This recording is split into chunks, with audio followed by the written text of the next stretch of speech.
The Noose As Policy. Why the world should stand against Israel's death penalty law targeting Palestinians. There are moments when a law stops being a legal instrument and becomes a moral confession. This is one of them. Israel's new death penalty law has triggered sharp international alarm because, according to the UN High Commissioner for Human Rights, it reinstates capital punishment, in terms applicable almost exclusively to Palestinians, specifically for deadly attacks tried in military courts. Volker Turk urged repeal and warned that applying it to residents of the occupied Palestinian territory would violate international law.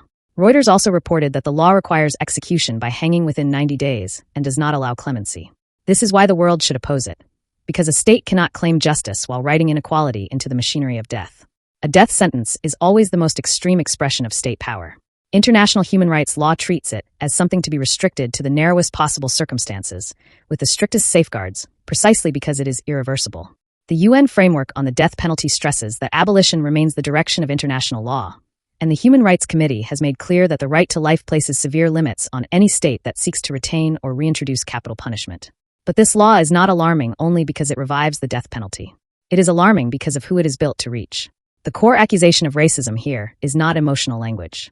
It is a legal and political argument rooted in unequal application. Palestinians in the occupied territory are tried in Israeli military courts, while Jewish Israelis are generally not subject to that same system.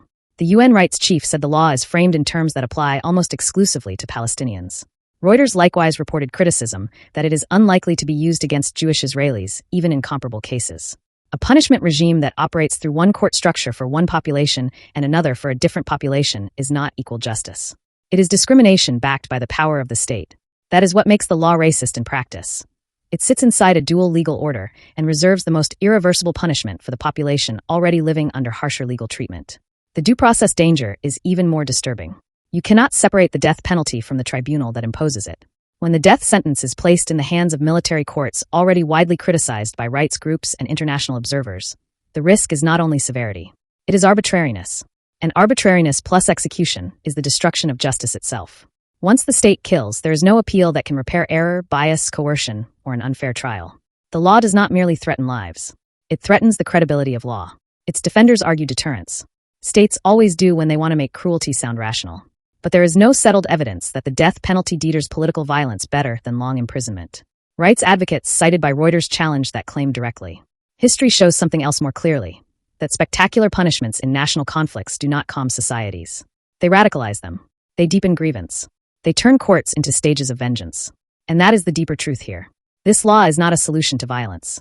It is the state announcing that it wishes to answer violence with a racialized hierarchy of punishment. There is also the symbolism of the method itself. Hanging is not administratively neutral. It carries the weight of deliberate humiliation and public terror in the global political imagination. To legislate hanging in a context already saturated with occupation, separation, and unequal rights is not just punitive policy. It is political theater with a rope at its center. Reuters reported that the law specifically mandates hanging. That detail matters because states choose symbols when they choose methods. The world should reject this law for another reason. Silence normalizes legal barbarism. When a democratic state moves to reinstall capital punishment in a form the UN says targets one occupied population almost exclusively, equivocation becomes complicity. This is precisely the kind of moment in which governments, legal institutions, medical associations, bar councils, universities, and human rights bodies are supposed to speak with clarity. Not because the victims of violent attacks do not deserve justice. They do. But justice is not the same as revenge.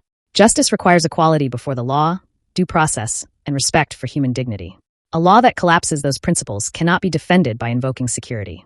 This is the front-page truth. A state that creates one road to punishment for one people and a harsher road to death for another is not defending civilization. It is betraying it.